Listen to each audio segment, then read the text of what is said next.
¿Qué tal, chicos? ¿Cómo les va?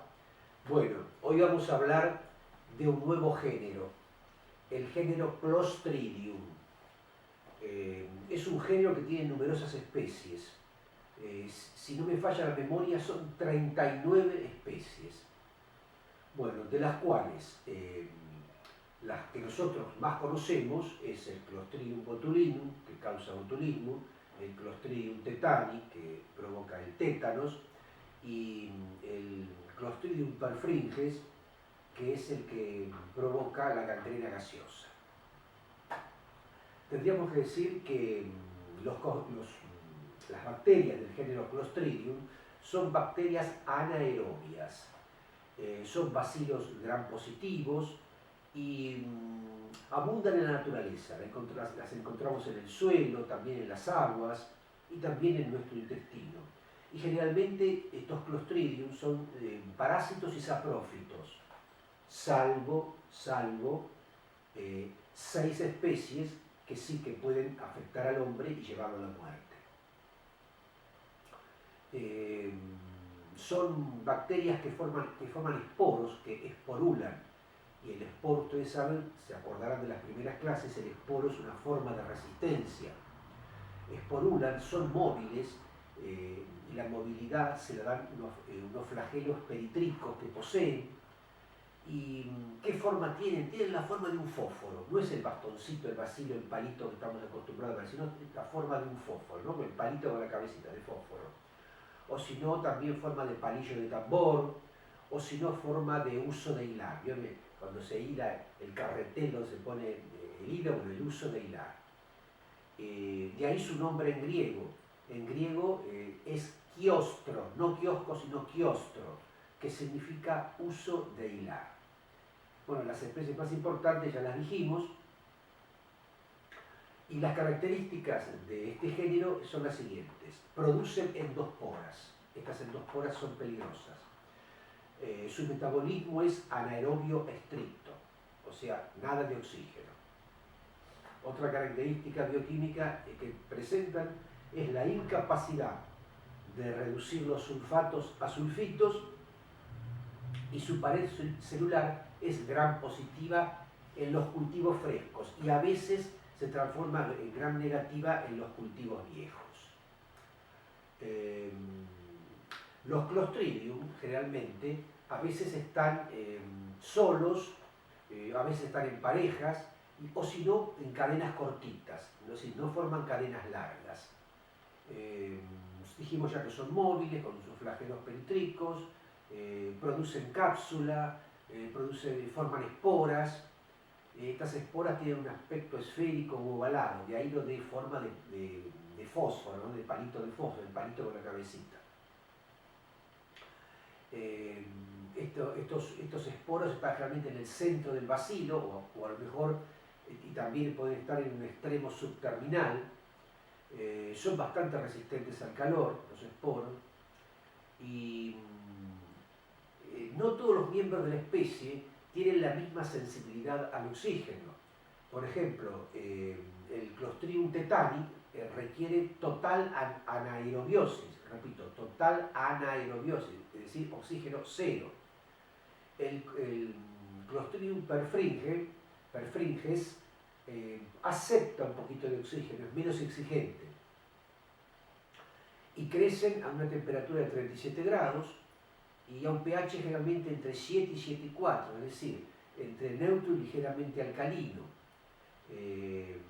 Por eso, un pH ácido, bien ácido, no los inactiva. Por ejemplo, pueden atravesar el estómago. Nosotros tenemos un pH dado por el ácido clorhídrico bien ácido y no les hace nada ese pH ácido. ¿Por qué? Porque su pH óptimo es 7, 7,4, ¿no? Mejor dicho, perdón, me expresé mal. Su pH óptimo es entre 7 y 7,4. Entonces, cuando pasan a través me expresé mal, cuando pasan a través del estómago, el pH del ácido clorhídrico los mata. Y también los limpiadores y desinfectantes como el cloro también los matan. Y también, por ejemplo, El pH de los ácidos orgánicos, por ejemplo el del jugo de limón, también los mata. Entonces, quede bien claro este concepto. pH 7, 7,4, sin ningún problema para desarrollar. Cuando atraviesan el estómago, se encuentran con el tubo digestivo con el pH del ácido clorhídrico bien fuerte y mata al Clostridium. Son sensibles también a los desinfectantes y a los limpiadores, como por ejemplo el cloro. También son sensibles al pH de ácidos orgánicos, por ejemplo el que está en el jugo del limón. Los Clostridium son fermentadores de azúcares, y esto es muy importante para hacer después las pruebas bioquímicas y poder diferenciar una especie de otra. Poseen antígenos somáticos y flagelares, que estos antígenos somáticos y flagelares permiten dividirlos en subtipos. También producen exotoxinas de efecto necrotizante y hemolítico y potencialmente letales, pueden llegar a matar. Estas toxinas son denominadas con las letras del alfabeto, pero realmente la toxina C es la más potente en el ser humano. En cambio, en los animales, las otras toxinas, pero la toxina C es la más, la que puede ser letal, la más necrotizante en el ser humano. En cuanto a su hábitat, lo encontramos en la flora normal de nuestro intestino, en la tierra, en el medio ambiente, y lo encontramos en todo el tracto gastrointestinal nuestro y de los animales, ¿verdad? ¿Por qué es importante el Clostridium? Porque cuando hay un desfasaje en la microbiota intestinal, empiezan a aparecer cuadros de diarrea, y hay que investigar ahí a ver si el Clostridium está presente. Entonces, dijimos, están libres en la naturaleza y hay patógenos de importancia. Es decir, que hay 6 especies que pueden causar enfermedades en los humanos. La primera y más famosa es el Clostridium botulinum, que viene de la palabra botulus, que significa salchicha. Y es un organismo productor de una toxina alimentaria causante de una enfermedad llamada botulismo. Como consecuencia de esta enfermedad, botulismo, se produce un desorden neurológico agudo que puede llegar a ser letal. El otro Clostridium es el perfringens. La palabra perfringens significa que atraviesa, ¿no? Y está asociado a los procesos de necrosis invasiva. Y tiene un amplio rango de síntomas, desde una simple intoxicación alimentaria, con diarreas y todos esos cuadros gastrointestinales, hasta producir la gangrena gaseosa, donde a veces hay que amputar los miembros. Es también causante de una enterotoxina, que es hemorrágica en los animales, como por ejemplo los corderos, novillos, ovejas, cabras. El otro, la tercera especie que puede afectar al ser humano es el Clostridium tetani, que viene de la palabra tetani, viene de tetani, que significa rigidez, ¿no? Y es el organismo responsable de una enfermedad llamada tétano. También al tétano le dicen trismo. ¿Y por qué se caracteriza esta enfermedad? Por una rigidez muscular excesiva que termina provocando una parálisis respiratoria y la muerte si no se trata a tiempo, ¿verdad? Otro es el Clostridium septicum, que viene de la palabra septicum, que se puede traducir como putrefactor, o sea, de podrido, ¿no? De putrefacción.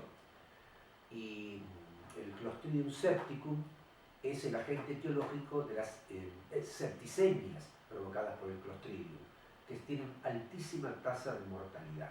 Ya hablamos en clases pasadas de septicemia, de bacteriemia, de sepsis y de septicemia. Y el otro es el Clostridium sordelli, no porque sea sordo el que lo descubrió, sino en honor al bacteriólogo de apellido Sordelli, que fue quien lo aisló por primera vez. Puede estar formando parte de la microbiota genital femenina tranquilamente, ¿no? Y no pasa absolutamente nada. Pero se han descrito casos de choques tóxicos o efectos tóxicos después del parto, ¿no? Ahí se alterará el pH y el Clostridium sordeli hace de las suyas. Entonces, resumiendo, el tétano, ¿quién lo produce? El Clostridium tetani. El botulismo, fundamentalmente el Clostridium botulinum. También lo puede producir otro Clostridium que es el Barati y el Butylicum, pero generalmente es el botulismo. La gangrena gaseosa, ¿quién la produce? Fundamentalmente el Perfringens. Y hay otros, también el Septicum, el Histolyticum, el Novoi, etc. La diarrea, los cuadros de diarrea siempre es el Perfringens. Cuadros de colitis, también el Perfringens. Pero también el Perfringens te puede llevar a la gangrena gaseosa que hay que amputar el miembro.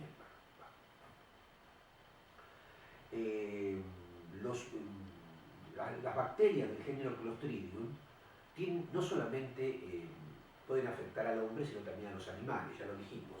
Y también, hoy en día, se le ha encontrado a muchos Clostridium usos comerciales.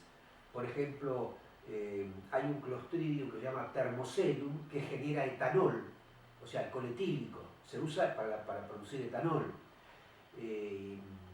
Y hay también otro Clostridium llamado acetobutylicum,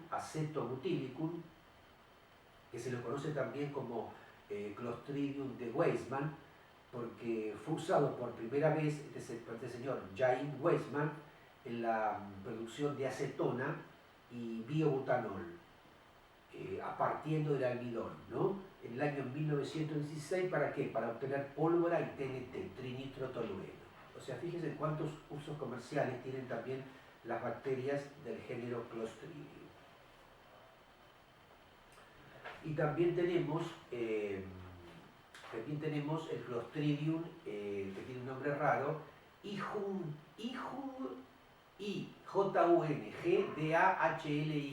Ijundali, que fue recientemente descubierto en los desechos de los pollos comerciales, los que comemos nosotros, y también tiene la capacidad de producir etanol. Bueno, de todos los que hablamos, el botulismo es bravísimo, el tetani y el Perfringens, ¿verdad? Y nosotros nos contaminamos fundamentalmente, nos infectamos, esa es la palabra correcta, nos infectamos ingiriendo alimentos, a través de la ingesta de alimentos. Entonces, para matarlos, primero sería crear condiciones de aerobiosis, porque son anaerobios, o sea, ellos no quieren oxígeno. Por lo tanto, se aconseja, antes de consumir productos enlatados, la noche anterior abrir la lata y dejarla en un recipiente toda la noche al aire libre que tome oxígeno, porque mata a las bacterias, como primera medida. Segundo, la lata que nos vende el comerciante tiene que estar esterilizada, su contenido. ¿Cómo? A altas temperaturas, 116 a 121 grados centígrados durante 15-20 minutos, y a su vez hay que agregarle, el fabricante tiene que hacer este proceso de esterilización a presión, sumarle presión, porque de lo contrario, a veces las altas temperaturas no logran matar al Clostridium. ¿Por qué? Porque forma esporas. Las esporas son muy resistentes. La espora o esporo es una forma de resistencia. Entonces, 15-20 minutos de esterilización entre 116 y 121 grados centígrados y sumarle presión. Entonces con esto logramos matar a la bacteria y sus esporas. O sea, nosotros fundamentalmente a través de los alimentos. Yo le he hablado hasta ahora de características generales de los Clostridium, ¿verdad?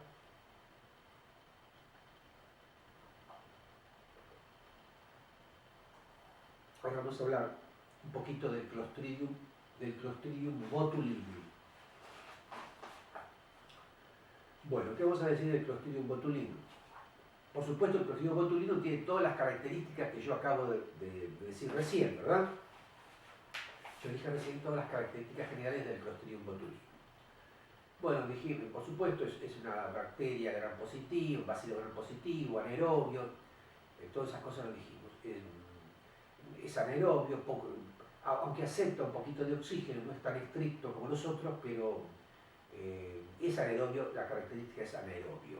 Forma esporas, la espora generalmente dijimos que es ovalada, subterminal y bastante deformante. Es móvil porque tiene flagelos peritricos. No produce cápsula. Vieron que algunos producen cápsula, que yo dije en las características generales, bueno, pero el Clostridium botulinum no produce esporas, pero no cápsula. Y también tenemos que decir que el Clostridium es una bacteria proteolítica, o sea, y produce la lisis de proteínas, ¿no? Y también lipolítica. Fue descubierta esta bacteria, el Clostridium botulinum, en 1896 por un investigador llamado Emil von Erbenheim. Bueno, hay 8 tipos de toxinas botulínicas que se designan con la letra A mayúscula hasta la letra H, ¿verdad? El Clostridium botulinum es un organismo que desarrolla en el agua inclusive aunque el agua tenga un alto grado de salinización, o sea, en agua salada desarrolla. Por ejemplo, en agua de mar desarrolla perfectamente. Soporta el agua de mar. ¿Qué más tenemos que decir? Puede sobrevivir en distintos ambientes, ¿verdad? Y son difíciles, ya dijimos, de destruir con elevadas temperaturas. Hay que combinarlo con presión y tiempo adecuado. Por eso, repito de nuevo lo que dije recién, en los productos enlatados tienen que ser sometidos también a altas presiones para poder destruir las esporas, que son formas de resistencia. Bueno, el botulismo es una enfermedad de declaración obligatoria. El médico tiene la obligación de comunicar al Ministerio de Salud que tiene un paciente con botulismo.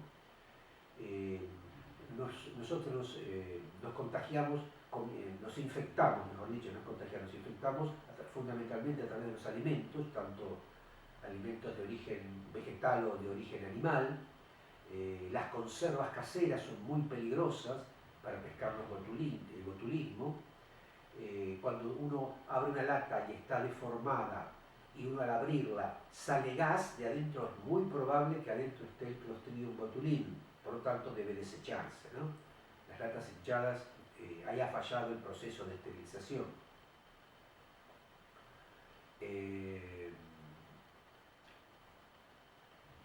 ¿Cómo podemos evitar, dijimos, que desarrolle la bacteria? Si nosotros el contenido que tiene la lata en su interior tiene un pH ácido, bien ácido, ahí con pH ácido el Clostridium botulinum no puede desarrollar. Pero en cambio, si el pH del contenido de la lata es neutro, pH 7 o para arriba, alcalino, ahí sí puede desarrollar y hace estragos.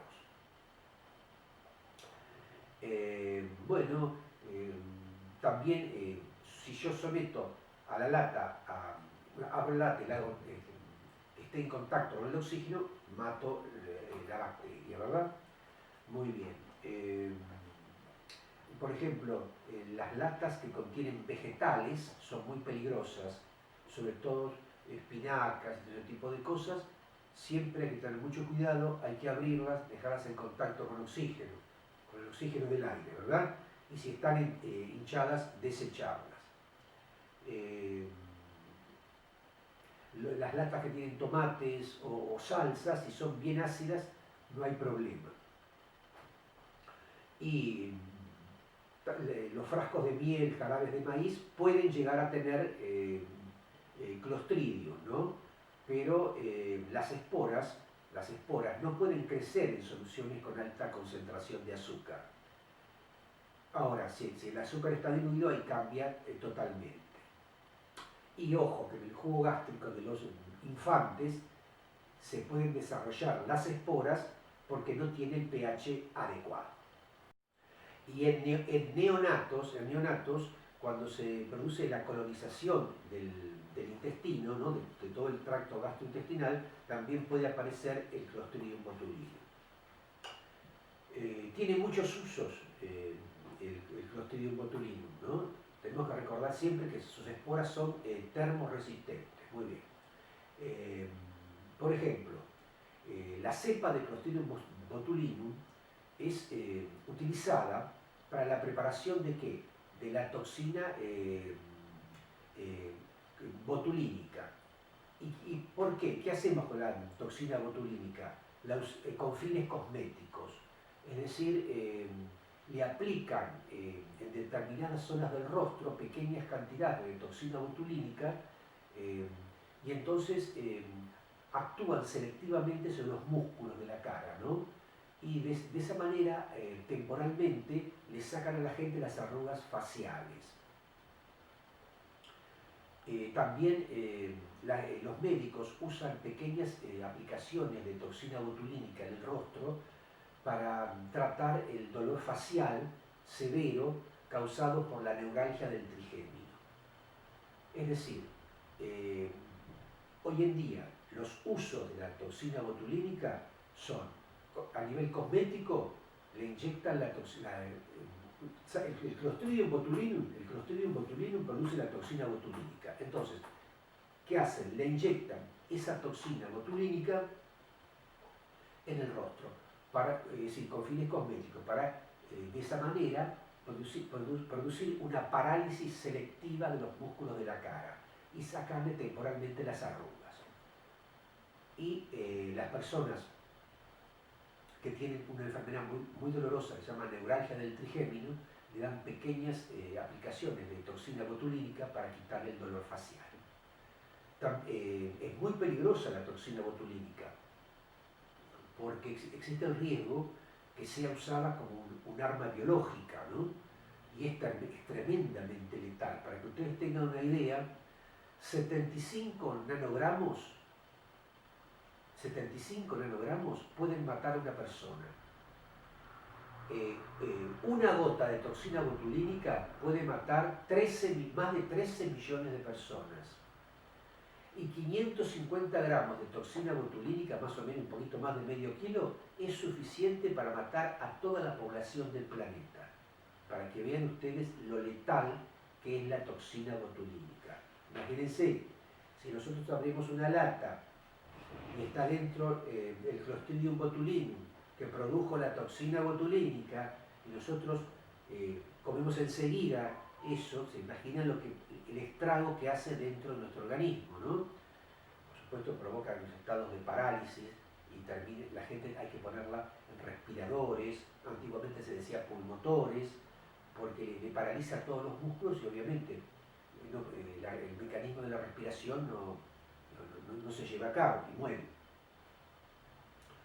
Entonces, en cuanto a su patogenia, tenemos que decir que la bacteria Clostridium botulinum produce un veneno, que es la toxina botulínica. Muy bien, que hay varios subtipos, pero el C es el más potente. Vamos a explicar lo siguiente.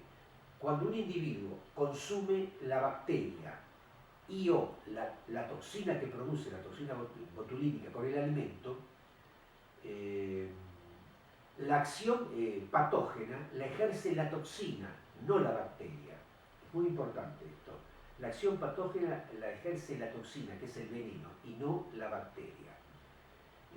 Cuando las toxinas penetran en nuestro cuerpo, están inactivas, pero por acción de unas enzimas que se llaman proteasas endógenas, que están en nuestro organismo, la activan. Después, a través de la circulación sanguínea, llegan a las terminaciones neuromusculares. Entonces, al llegar a las terminaciones neuromusculares, lo que hacen, bloquean la liberación de una sustancia llamada acetilcolina. Este bloqueo le impide a los músculos contraerse y se produce lo que se denomina una parálisis flácida. ¿Qué quiere decir esto?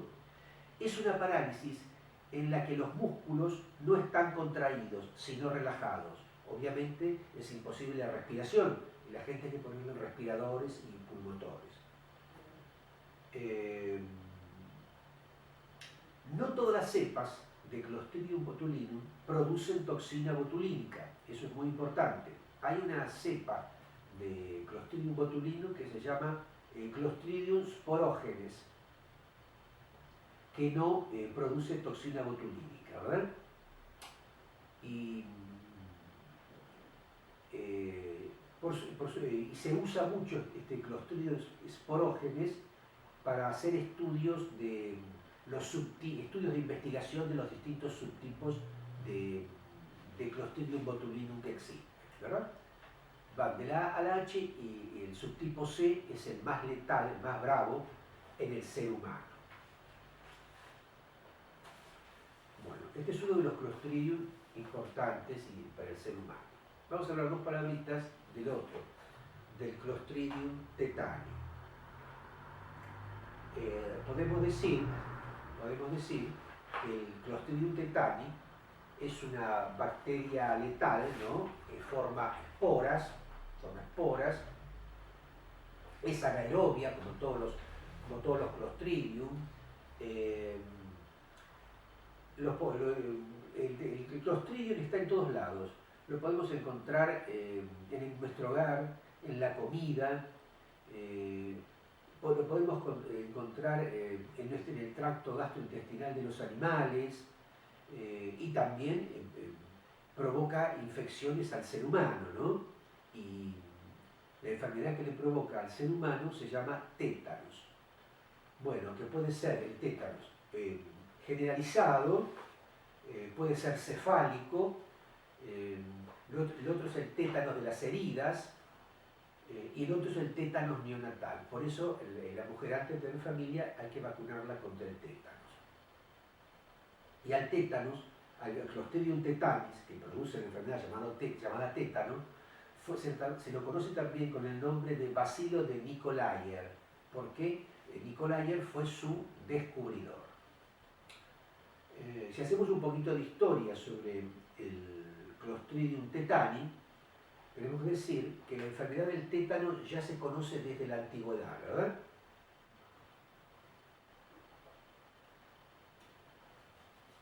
Y se conocía también la relación que había entre las heridas de los seres humanos y los espasmos musculares o convulsiones que conducían a la muerte. No se sabía bien el porqué. Hasta que en 1884 la toxina del tétano fue aislada por Francis Esquet-Batete. Es una toxina brava, muy brava la toxina tetánica, y muy parecida a un veneno llamado estrinina. Fíjense ustedes la potencia, ¿no? Y por supuesto esta toxina tetánica es producida por una bacteria anaerobia que es el Clostridium tetani, ¿no? Muy bien. Ese mismo año, Antonio Carle y Giorgio Ratone demostraron la transmisión del tétano por primera vez. Y la producción de tétanos en conejos se logró al inyectar en el nervio ciático pus que provenía de un caso humano que había sufrido un proceso de tétano fatal. Luego, en 1890, se desarrolló el toxoide tetánico, que es el que produce inmunización activa contra la enfermedad. Y este toxoide tetánico, fíjese usted que se desarrolló, mejor dicho, en 1890, es la base de la vacuna actual que tenemos contra el tétano. Siguiendo haciendo un poco de historia, en 1889 el Clostridium tetani fue aislado en una víctima humana por un investigador que ya lo habíamos nombrado en otros trabajos, japonés, llamado Kitasato Shibasaburo.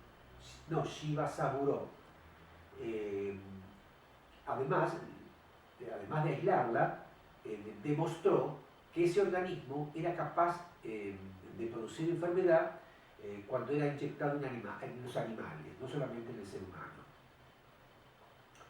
Y que también la toxina que producía el Clostridium tetani podía ser neutralizada por anticuerpos específicos. Fíjense cómo se va desarrollando la parte inmunológica. Sigue pasando el tiempo y en 1897 Edmond Knockar demostró que la antitoxina tetánica inducía inmunidad pasiva en los humanos y era eficaz para la profilaxis, es decir, para la prevención y también para el tratamiento de la enfermedad. Luego, la vacuna toxoide tetánica se desarrolló por un señor llamado Descombey en 1924. Fíjense cómo fue pasando el tiempo, 1924. Y se usó muchísimo para prevenir el tétanos en los soldados heridos durante la Segunda Guerra Mundial, porque antes en la guerra se lastimaban los soldados y morían de tétano, no los podían salvar. Entonces con esta vacuna se evitó la muerte de muchísimos soldados heridos en el frente. Esto es un poco de historia del Clostridium tetani.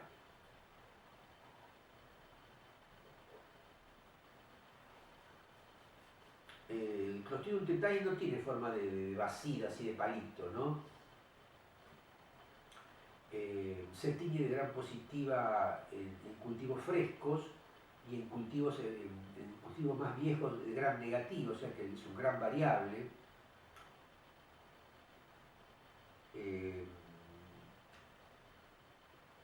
Durante el crecimiento vegetativo del organismo, de la bacteria, del Clostridium tetani, no sobrevive en presencia de oxígeno. Es sensible al calor y posee un flagelo, no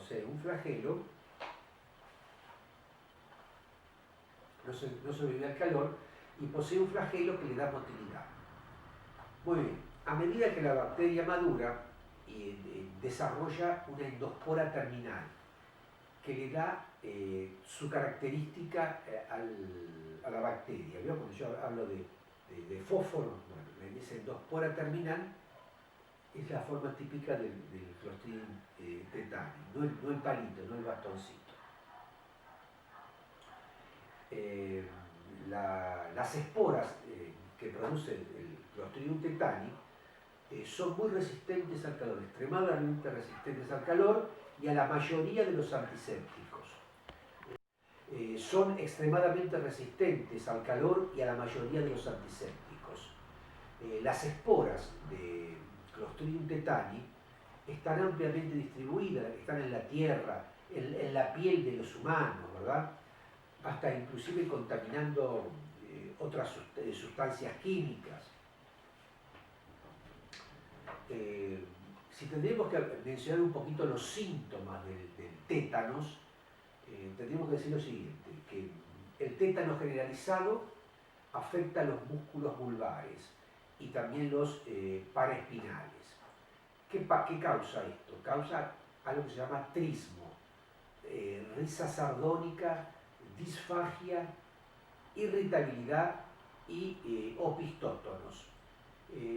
Cuando yo digo trismo, risa sardónica, es como una persona que tiene una risa media burlona, pero no se está riendo, es la tensión que tienen los músculos, eso con algo de risa sardónica. Bueno, también afecta al sistema nervioso vegetativo, causando una serie de síntomas como diaforesis, hipertermia, arritmias cardíacas, variaciones de presión arterial. Entonces repito, el tétano generalizado afecta a los músculos vulvares y paraespinales. Esto causa trismo, risa sardónica, etcétera, etcétera, etcétera. Y también afecta al sistema nervioso vegetativo, produciendo hipertermias, arritmias y arritmias cardíacas, variaciones de presión arterial, etcétera. Bueno, vamos a hablar un poquito de los factores de virulencia del Clostridium tetani. la, la toxina que produce se llama tetanoespasmina.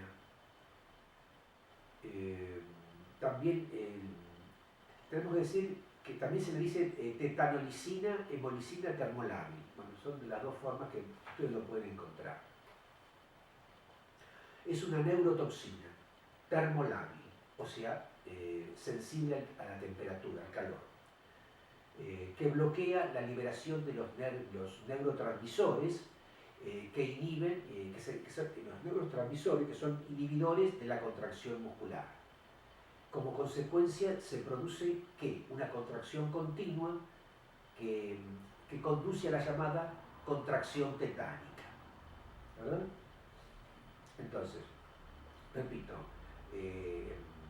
la neurotoxina termolábil que produce el Clostridium tetani se llama tetanoespasmina o tetanolicina, hemolicina termolábil. Bloquea la liberación de los neurotransmisores que son los inhibidores de la contracción muscular. Y el paciente queda con una contracción tetánica, una contracción muscular continua. Bueno, tenemos que decir también bueno, que las esporas del Clostridium tetani están en los suelos, pueden colonizar el tubo digestivo de los seres humanos y de los animales. Y las personas vacunadas, por supuesto, están protegidas, pero si están mal vacunadas, ahí no tienen absolutamente ninguna protección. Es una enfermedad, el tétano, mundial, de distribución mundial, ¿no? Y creo que por año provoca alrededor de 1 millón de muertes en todo el mundo. Los países donde provoca más muertes son los países subdesarrollados, ¿verdad? En los países desarrollados es muchísimo menor, porque los países desarrollados tienen todo organizado, los sistemas de vacunación, etcétera, etcétera, etcétera. Y también hay casos de tétanos neonatal, ¿verdad? De tétanos neonatal, sobre todo cuando en el momento del parto, a la madre se le produce una herida, o sea, puede la madre infectarse, puede la madre infectarse con el Clostridium tetani, a menos que esté vacunada. Y el feto, que ya no es un feto, que es un niño recién nacido, puede también en el momento del parto, cuando corta el cordón umbilical, también puede adquirir el tétanos. Por eso es importante la vacunación de la madre antes de parir. El tétanos es más frecuente en las zonas rurales, las zonas cálidas y húmedas, ¿no? Circunstancias que favorecen la sobrevida del Clostridium tetani. En las zonas frías no tiene tanta posibilidad de sobrevida.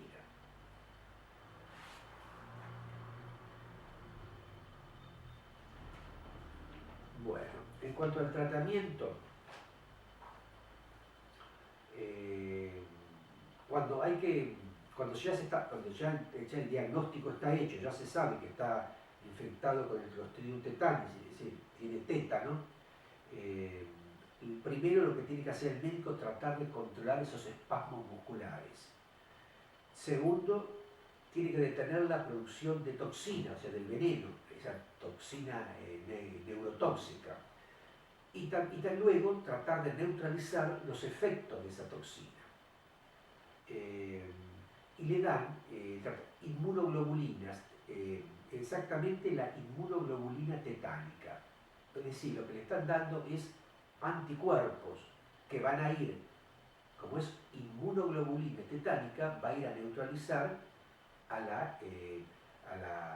es el antígeno, es el anticuerpo. La inmunoglobulina tetánica es el anticuerpo, va a ir a neutralizar el antígeno que está dentro del paciente. La unión, hay que actuar rápido, ¿verdad? ¿Por qué? Porque la unión de la toxina a las terminaciones nerviosas del ser humano es una unión irreversible. Entonces, por más que yo le dé inmunoglobulina tetánica al paciente, va a neutralizar lo que está suelto, pero lo que ya se unió a las uniones, a las terminaciones nerviosas, eso no tiene cura, no tiene recuperación. Y la recuperación de los nervios afectados requiere que lleva tiempo, porque se tienen que generar nuevos axones terminales, ¿verdad? Entonces hay que frenar el ataque y darle tiempo a que el organismo cree nuevos axones terminales. ¿Se acuerdan el cilindro eje o axón lo vimos en tejido nervioso? Entonces el médico también le da, para frenar, le da antibióticos, como por ejemplo el metronidazol o la penicilina G, ¿verdad? Para frenar la producción de toxina. Y cuando la prevención del tétanos, es decir, para no enfermarnos de tétanos,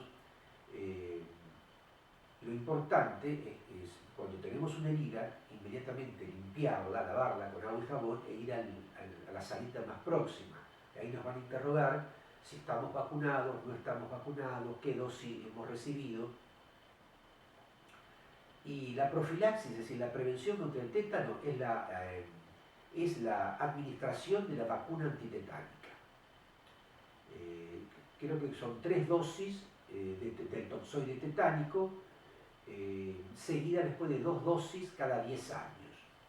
Repito, la vacuna antitetánica son 3 dosis del toxoide tetánico seguida de dos aplicaciones de refuerzo cada 10 años.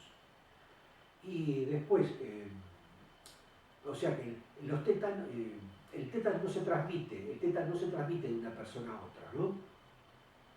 Y es una enfermedad que es prevenible con la vacuna. La vacuna es infecciosa, pero no es contagiosa. Repito, el tétanos no se transmite de una persona a otra. Es una enfermedad prevenible con la vacuna. Y esta vacuna es una vacuna de tipo infecciosa, pero no contagiosa, ¿no? Y una persona que se ha infectado con el Clostridium tetani, nosotros decimos, bueno, genera anticuerpos. No, una infección con Clostridium tetani no produce inmunidad. Por lo tanto, si ese señor se recupera, puede volver a enfermarse más adelante. De modo que la vacuna debe ser administrada tan pronto el paciente se haya recuperado. Porque uno piensa, bueno, ya salió del tétano, ya está. No, la enfermedad no crea inmunidad. O sea, el señor se recuperó, inmediatamente vacunarlo. Bueno, esto es con respecto al Clostridium tetani. Vamos a hablar una palabrita ahora del otro Clostridium, del Clostridium perfringens.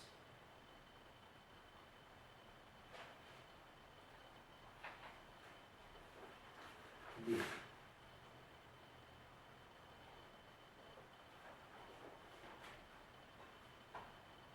El Clostridium perfringens,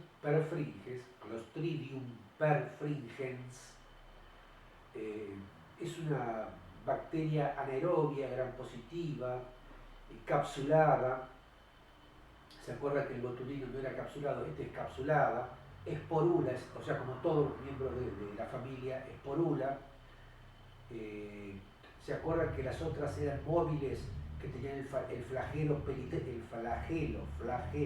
eran móviles y tenían el flagelo peritrico? Bueno, este Clostridium perfringens es inmóvil y se encuentra en el ambiente, ¿verdad? No suele aparecer en forma esporulada, ni en los productos patológicos ni en los cultivos. Requiere medios especiales para desarrollar, ¿no? O sea que no suele aparecer en forma esporulada. Se encuentra el Clostridium perfringens en el intestino de los seres humanos y también de varios animales. Se encuentra en el suelo, se encuentra en el agua, en los alimentos, sobre todo en las carnes mal cocidas, etc. Pero este Clostridium Clostridium perfringens, puede producir enfermedades mortales. La cápsula que posee la carencia de flagelos y la esporulación poco frecuente lo diferencian de todos los demás miembros de la especie, del género, mejor dicho, los demás miembros del género. O sea, lo diferencian de otras especies del género, ese sería el término correcto. Bueno, el Clostridium perfringens es el agente etiológico más importante de una enfermedad muy severa y muy grave llamada gangrena gaseosa. Pero también es responsable de toxoinfecciones alimentarias, enteritis necrosantes, también puede provocar celulitis, infecciones inespecíficas, etc. Pero lo peor es la gangrena gaseosa y la enteritis necrotizante.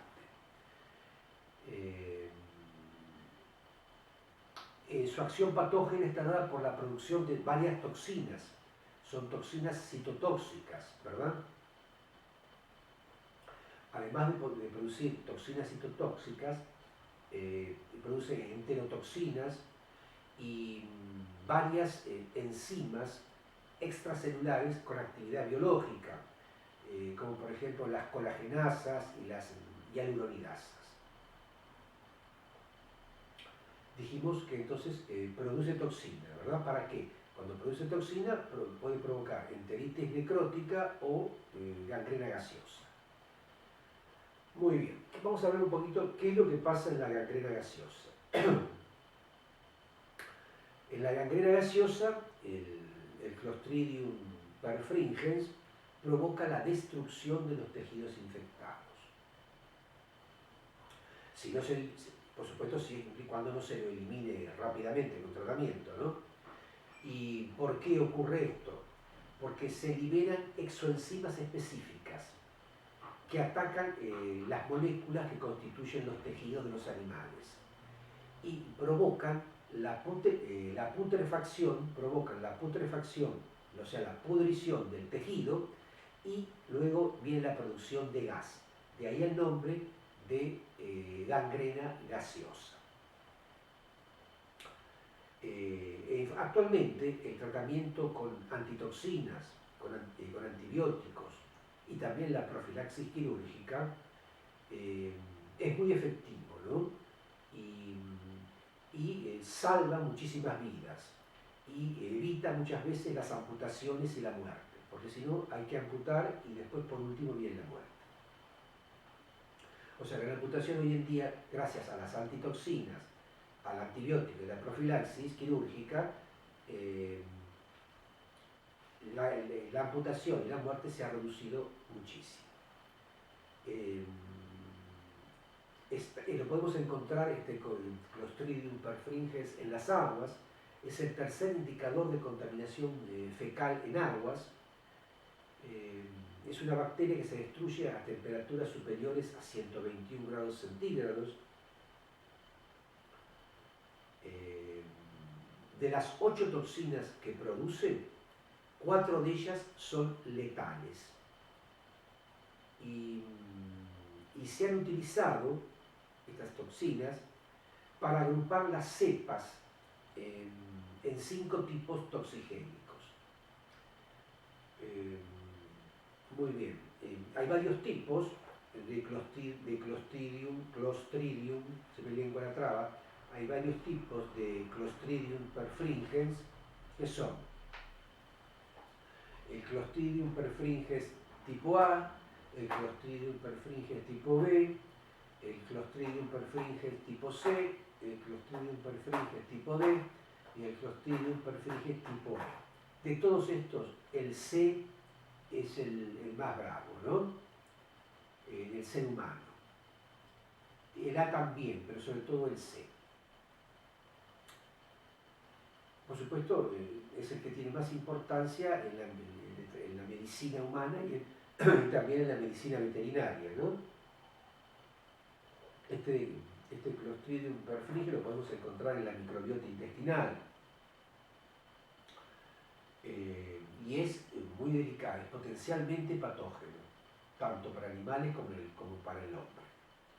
Y sus toxinas, el peligro es que sus toxinas puedan ser usadas por terroristas para producir armas químicas, ¿verdad?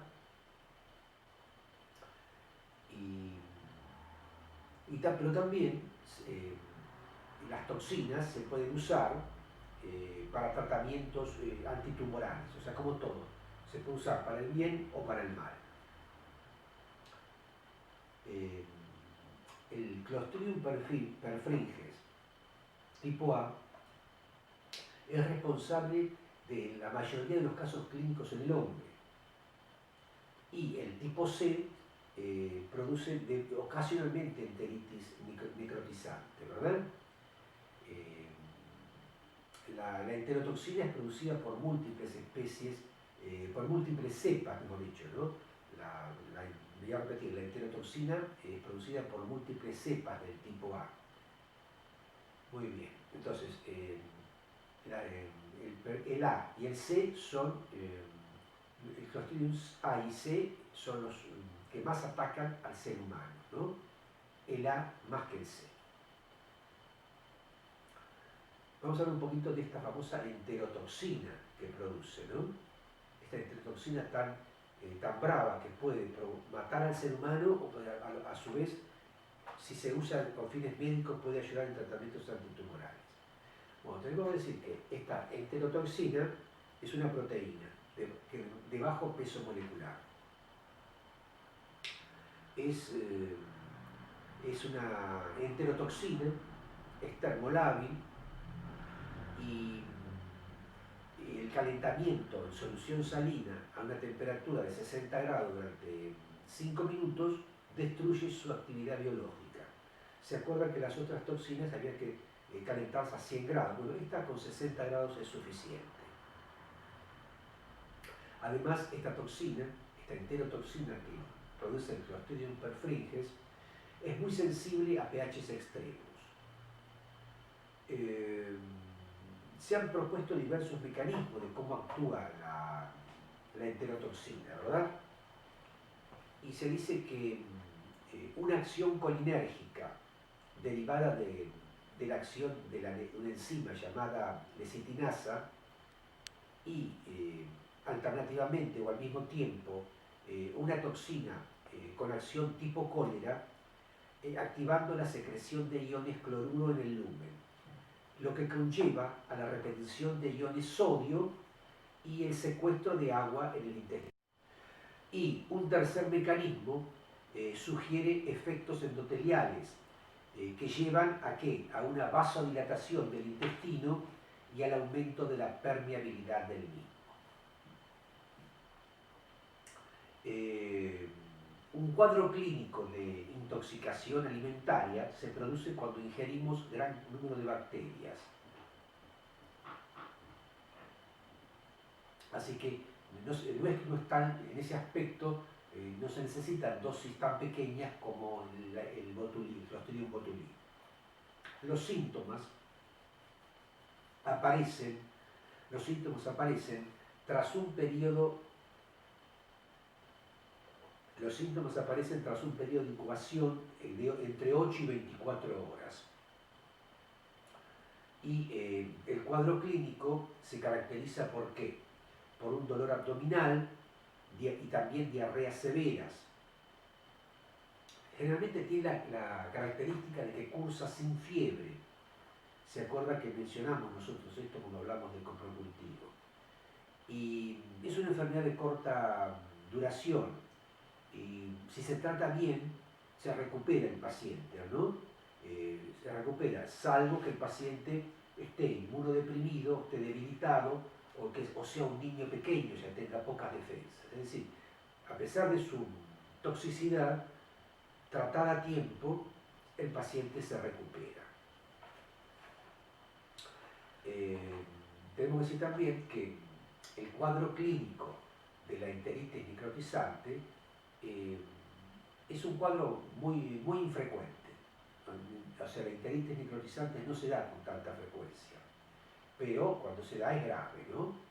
Y aparece después de un periodo de incubación de menos de 24 horas. También se caracteriza la enteritis necrotizante, como dijimos recién, dolor abdominal, diarrea, vómitos, inflamación aguda del intestino con necrosis y gangrena en distintas porciones del mismo. Muy bien. Este cuadro tan complicado se relaciona con dietas hipoproteicas y se produce fundamentalmente por la ingestión de alimentos contaminados con Clostridium perfringens, realmente de tipo C, que libera en el intestino la toxina de la cual hemos descrito hace un rato. Estas toxinas tienen una acción letal y necrótica, produciendo hemorragia y necrosis. Actualmente, por suerte, la enteritis necrosante no está difundida en todo el mundo, solamente en Nueva Guinea, los indígenas de Papúa padecen enteritis necrotizante producida por el Clostridium perfringens. ¿Pero por qué? Porque ellos ingieren pocas proteínas en su dieta, ¿verdad? Aunque la mayoría de los alimentos pueden contaminarse con el Clostridium perfringens, los productos cárnicos son los más susceptibles. Es decir, fíjese usted, tenemos que comer proteínas para estar protegidos frente al Clostridium perfringens, pero tenemos que saber también que la carne fácilmente se contamina con el Clostridium perfringens. ¿Cuál es la solución? Una buena cocción de la carne, matamos el Clostridium perfringens y así comemos, así ingerimos proteína. Porque si nuestro organismo está bien con el nivel proteico, el Clostridium perfringens no puede hacer de la suya, ¿no? Bueno, decimos que tenemos que tener mucha precaución con las carnes rojas, con las aves, ya que en los animales el Clostridium se ubica en el tracto intestinal, ¿verdad? Y en el hombre, por ejemplo, lo encontramos en las manos, y en las manos está el Clostridium perfringens, por lo tanto el hombre es un reservorio también del Clostridium perfringens, también en el tracto gastrointestinal, o sea que el hombre es reservorio. Cuando bajan las defensas, ahí el Clostridium perfringens puede proliferar, si no está controlado. Tenemos que decir también que las esporas de este bacilo resisten el calentamiento, ¿no? Y pueden germinar durante el enfriamiento. Por ese motivo, el enfriamiento lento de 50 a 25 grados es particularmente peligroso, ¿no? En el caso de esta bacteria, puesto que a esas temperaturas y en pocas horas puede desarrollar un número de células vegetativas productoras de la enterotoxina. Muy bien. Entonces, tenemos que decir que es una bacteria que a veces está como comensal, como comensal y luego se puede transformar en patógeno, ¿no? Todo depende del estado inmunitario del paciente y del nivel de defensas. Entonces, vamos a resumir un poquito todo lo que dijimos hasta ahora. Hablamos del género Clostridium. Los más conocidos, los más importantes en el ser humano es el Clostridium botulinum, que causa el botulismo, el Clostridium tetani, que causa el tétano, y el Clostridium perfringens, que puede causar enteritis necrotizante, úlceras necrotizantes en el intestino, úlceras necrotizantes, y también la gangrena gaseosa. Y el Clostridium perfringens, que produce úlcera necrotizante y si sigue avanzando puede terminar en una gangrena gaseosa provocando amputación. Bueno chicos, esta clase que ha sido un poquito larga ha terminado y nos veremos la próxima clase. Muchas gracias.